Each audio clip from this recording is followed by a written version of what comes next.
Hello, my name is Professor Stephen Hoskins from the Centre for Fine Print Research at the University of the West of England in Bristol. I'm going to talk to you today about screen printing as a 20th century graphic medium, and with particular reference to the 1960s. Within the canon of 21st century printing history, screen printing is definitely the poor relation. By comparison, a great deal of literature concerning the demise and continued existence of metal type and letterpress has been published and discussed. Yet screen printing as a commercial graphic printing medium has quietly come and gone within the confines of the 20th century, with very little documentation of either the technical aspects of the process or its socio-historic context. It is possible to start here talking about screen printing being alive and healthy in an art context as a printmaking medium. In fact, that's where the majority of the documentation lies. Yet that movement bears only a similar relation to the graphic heyday of screen printing in the 60s and 1970s as, say, dust grain photogravure does to commercial gravure, where even during that period, the documentation is primarily of the artists such as Warhol in the USA, or the work of Chris Prater and the Kelpers Studio in the UK, with little or no documentation of its industrial context, or the mechanics of the actual process. To quote from Pat Gilmore in her catalogue essay of the 1970s exhibition of printmaking at the Victoria and Albert Museum in London, The Mechanised Image, A Historical Perspective on 20th Century Prints, Pat Gilmore says, despite the fact it is the only graphic medium to emerge this century, it is difficult to piece together the early history of screen printing as it is to reconstruct 15th century printing from the incunabuli of the woodcut. Here we need some context of how and why screen printing is a 20th century phenomenon, and what were the circumstances that heralded its demise. First, to its conception. If we ignore all of the arguments about Japanese hair stencils and the textile industry in Lyon, all of which are processes that deserve a history in their own right, but are not screen printing, Guido Lengweiler's History of Screen Printing is the only comprehensive historic survey of the medium, and firmly places the beginning of screen printing to the USA between 1906 and 1909, with the printing of pennants and flags. However, to illustrate the confusion that exists over that history, the first patent that bears close relation to the actual screen printing process was filed by an Englishman in the USA, Charles Nelson Jones, who filed his patent in 1887. Whilst Jones has all the elements of the process, Lengweiler is correct that the process did not start in an extant form until the early 1900s. Along with Eleanor Noteboom from Iowa, who apart from Richard Field is the only chronicler of the early history of the process, Lengweiler traces the banners beginning to the developments in the field of stencil duplication and work of Gestatner and A.B. Dick. These processes again deserve their own separate histories. Lengweiler then follows his thread through screen print's early conception within the sign and banner industries as almost a homegrown craft, to the first extensive extant documentation of screen print history, which is with the Workers' Progress Administration, the WPA posters, part of a mass job creation scheme during the Depression in the USA from 1926 to 1933. We will come back to this. However, at this point, we need to briefly mention the selector scene patents from 1916. These created the truly recognisable process as we now know it, with separate stencils for each colour, screens tightly stretched on wooden frames, the stencils integrally adhered to the mesh, and a squeegee with a rubber or composite blade. Though in discussion with Michael Twyman recently, he was asking me what the earliest example I had ever seen, which I had collected outside of a museum collection. I have to admit I have never seen anything in ephemera or display poster before 1936 outside of a collection. Therefore, it is hard to gauge how ubiquitous the commercial process actually was. Please note that the commentary and documentation of this period is primarily social and visual appraisal, with only brief technical process commentary, mainly in publications such as Sign of the Times, an American trade publication for the sign industry. In fact, Lengweiler's one and only comprehensive history of screen printing comes to an almost complete stop after this point in the late 1930s, with only a minimal reference to the industrialization of the process and its take-up by the point-of-sale, display, and graphics industry. If you bear in mind that this image demonstrates the high point of screen printing for the era, it is now time to look at the technical developments of the process in relation to those parts of the process that have received social historic commentary, and in particular the commentary about the artists that use the process. The easiest examples to define this period are the WAPA prints from the 1930s. These are very well documented, as they were by artists employed by the government to create jobs during the Depression, and many examples exist. Technically, the process changed very little from that documented by Lengweiler until the introduction of technical changes that are particular to screen printing in the 1960s. Here I'm going to concentrate on the UK and Europe, as these became the technological home and centre of new developments in the process. From the 1920s to the 1950s and 60s, technical developments were small and incremental. Whilst there is some technical documentation through the period from the 1920s and of the selector-scene process, which heralded screen printing's move to a commercial process, through to the end of the 1950s, assisted by such printing manuals as Ziegrossen in the 1930s. However, we do need to put some context on the technical aspects of screen printing at this early period. Starting with the screen mesh and the screen foams. Until the late 1950s, silk organza was used, which shrank when wet, and being a natural fibre had a consistent thread count, but a variable diameter, each thread being made of multiple twisted fibres, which held ink and encouraged staining to the mesh. This fact, combined with wooden screen frames, which tended to warp when wet, made accurate registration a problem. The silk was specifically manufactured for the flour industry, as they used a specific mesh count for sifting flour.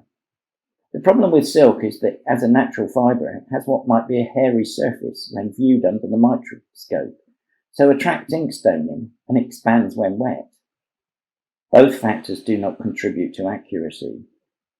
Graham Duncan, who used to be CEO of Spezia UK, Spezia were the largest manufacturer of automatic screen printing equipment, described the problems of screen printing commercially to me in the 1990s as being a large saggy neck to which you try and attach an accurate image and then print it.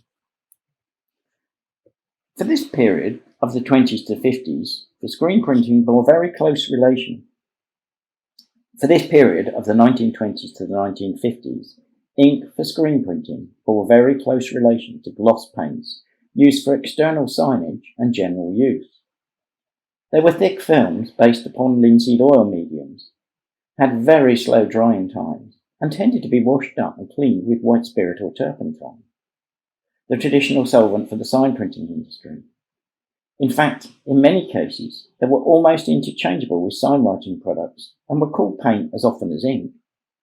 Later in this period saw the introduction of a cellulose lacquer-based ink that dried in the screen very quickly and was difficult to handle. In tandem, the stencils were of two types. A hand-cut duplex type, which had a paper backing and a shellac-based film layer, which was cut by hand with a knife, taking care not to cut through the backing layer. This was commonly called profil, and shellac-based stencils adhered to the screen by first laying the stencil under the mesh, then attaching it with a damp chamois dipped in a mixture of equal parts of methylated spirits and water. Finally, the stencil was then ironed into the mesh once the mixture had softened the shellac. Whilst more accurate than what came before, if the paper backing was cut through, the stencil would not adhere properly to the screen. Previously, the screen had been painted directly with a greasy touche, very similar to a lithographic touche, and then the screen was coated with a screen filler that was water-based. The touche was washed out with white spirit and the screen was printed with oil-based colour. This print, by the British artist John Minton, is a very good example of how you can see the positive brush marks of the tooth in the dark blue colouring, and the pink background is a hand-cut stencil, either in Profilm film or Stemplex Green, which was the UK version of Profilm, or it's possibly a paper-cut stencil. If one required a photographic image, then the stencil used was bichromated gelatine on a paper backing used in the photogravure industry. All of my history as an academic, my life has been dominated by bichromated gelatine, which was essential to every Victorian print process that required a photographic image, whether collotype, Woodbury type, photogravure, or in this case, screen printing. These photo stencils were known as carbon tissue and required not only great skill to expose and wash out, but also to apply to the screen. For screen printing, there appear to be two primary methods. In the UK, Autotype's carbon tissue was used, which is a descendant from Joseph Swan's original gravure tissue. This appears to have been applied wet, straight after exposure and development. I have yet to clarify whether it was first transferred to an acetate foil support or transferred directly to the screen. Either way, when the tissue was applied to the screen, it was adhered by rolling the softish gelatine into the mesh. In the USA, the literature says that it was applied dry, and as yet I have not worked out how the system actually worked. So far so good, and screen printing had entered the canon of print processes. But I am particularly interested in screen printing's boom in the 1960s to 70s. This image is a reminder that things had changed little from the 1930s to the late 1950s. However, changes brought about by the popular explosion of photography in the 1960s heralded a change in the screen industry. Reprographic line films became readily available, along with cheaper copy and process cameras. There was a fundamental change from bichromated gelatine to the use of iron salts and gelatine coatings on polyester or acetate film backings, which created a much more stable support for the stencil. The classic example of this was 5 Star, produced in 1962 by the Autotype company based in Ealing, who, as we have said, were also the primary manufacturers of carbon tissue for rotogravure and had a very distinguished history in the production of bichromated gelatine. By the early 1970s, photopolymeric SBS emulsions such as Diresol and films like Capilex were beginning to gain a footing. All of these changes meant an accurate halftone could be applied to the screen, with far less problems of an interference effect or moire. In parallel, thin film inks based upon heavier solvents than EHEC, ethyl hydroxyl ethyl cellulose, started to be introduced in the very early 1960s. These inks allowed a very thin matte film to be printed, then dried quickly on paper, but was slower to dry on the screen. These inks gave the image of a clean, crisp look and allowed for transparent layers to be printed, without a cloudy yellowish appearance which the thicker film mediums created. Vinyl, plastic and epoxy-based inks were also introduced at this time. The 1960s also saw the introduction of the first nylon and monofilament polyester meshes, produced on shutterless looms with a consistent thread diameter, made by companies such as the Swiss firm Sarti.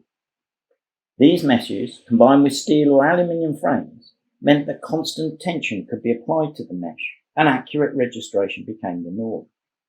It also meant that with a consistent thread diameter, that it was possible to apply a half-tone stencil to the screen at a consistent angle, and there would be no variation in the mesh diameter to cause local moire on the screen.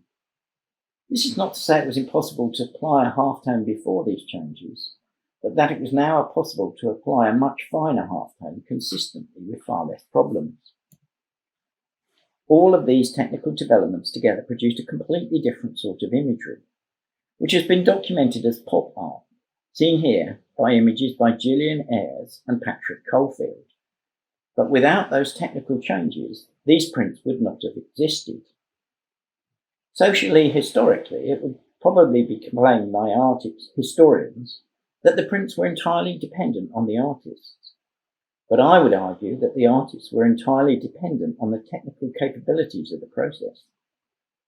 There is no doubt that these images are a radical departure of what had gone before. These major changes that came together not only changed the course of art history, but also pushed screen printing from a backroom edition in the hand paint sign shop to a fully professional industry, which by 1995 covered 3 complete halls out of 21 at the once-in-5-yearly Global Printing Trade Fair Drupa. All of these were dedicated to the screen-printed graphic image.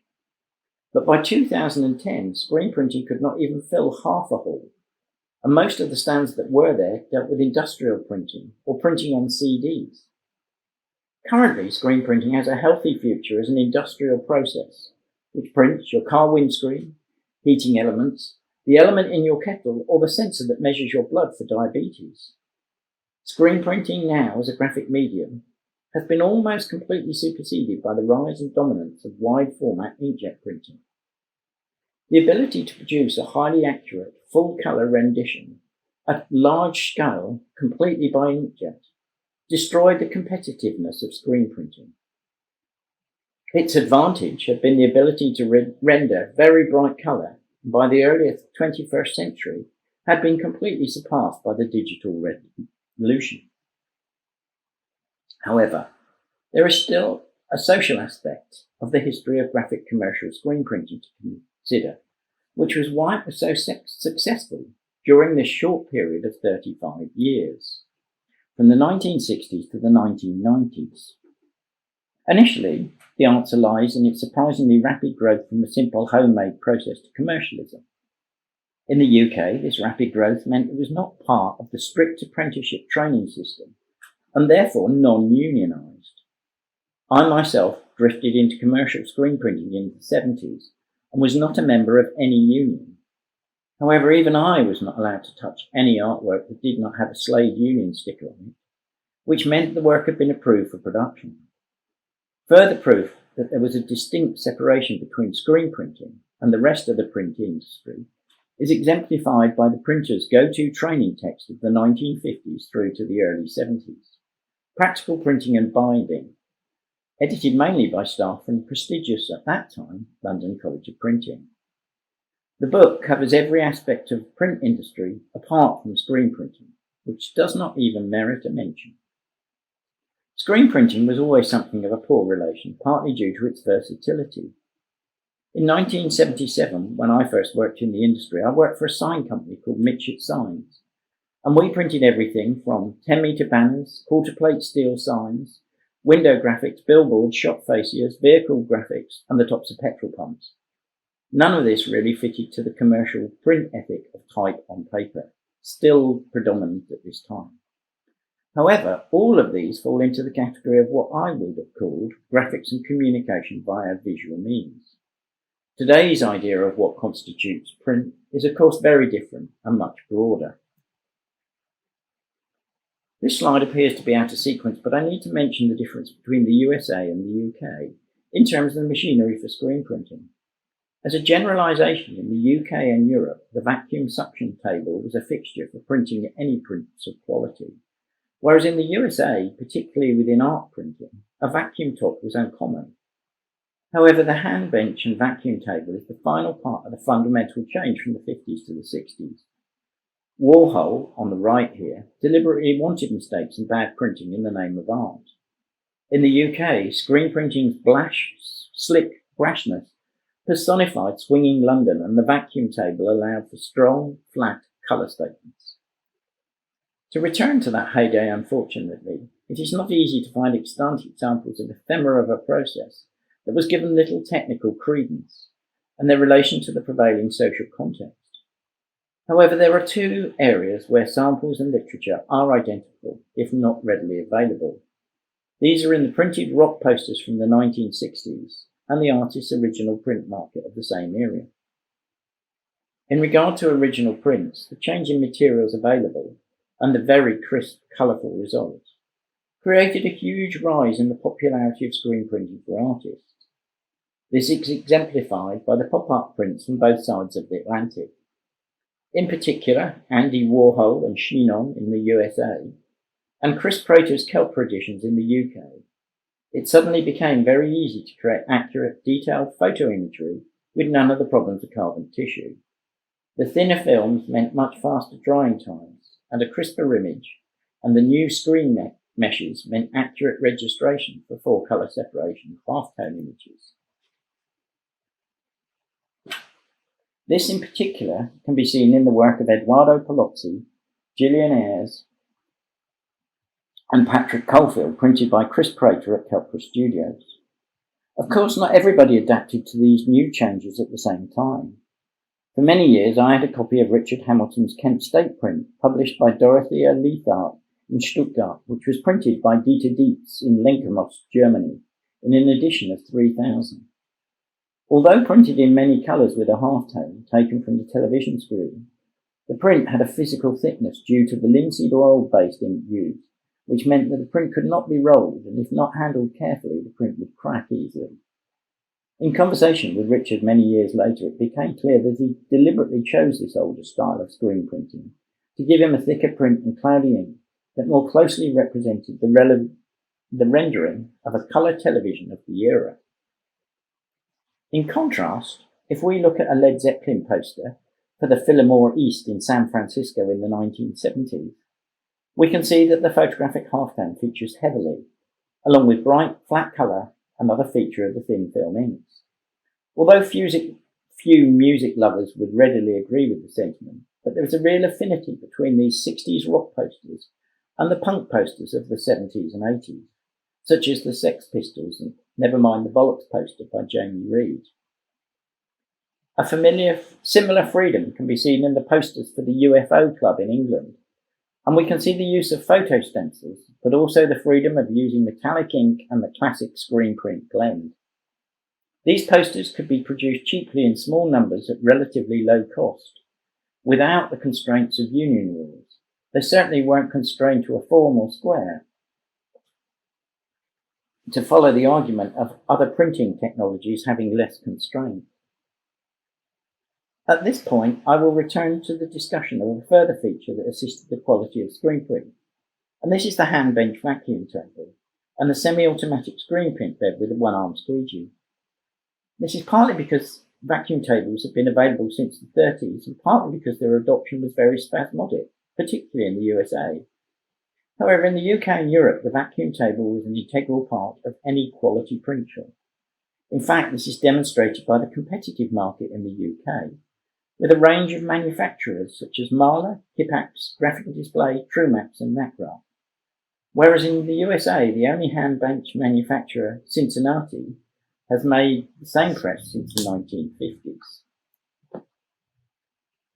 My apologies for jumping around somewhat, but the problem of getting across a much maligned and under-researched print process means I want to try and get everything into this one talk. In conclusion, it is clear that a number of technological changes radically altered the course of screen printing in the 1960s, which were constantly improved over a 30-year period until the end of the 1990s, when screen printing began to be superseded by wide-format inkjet printing.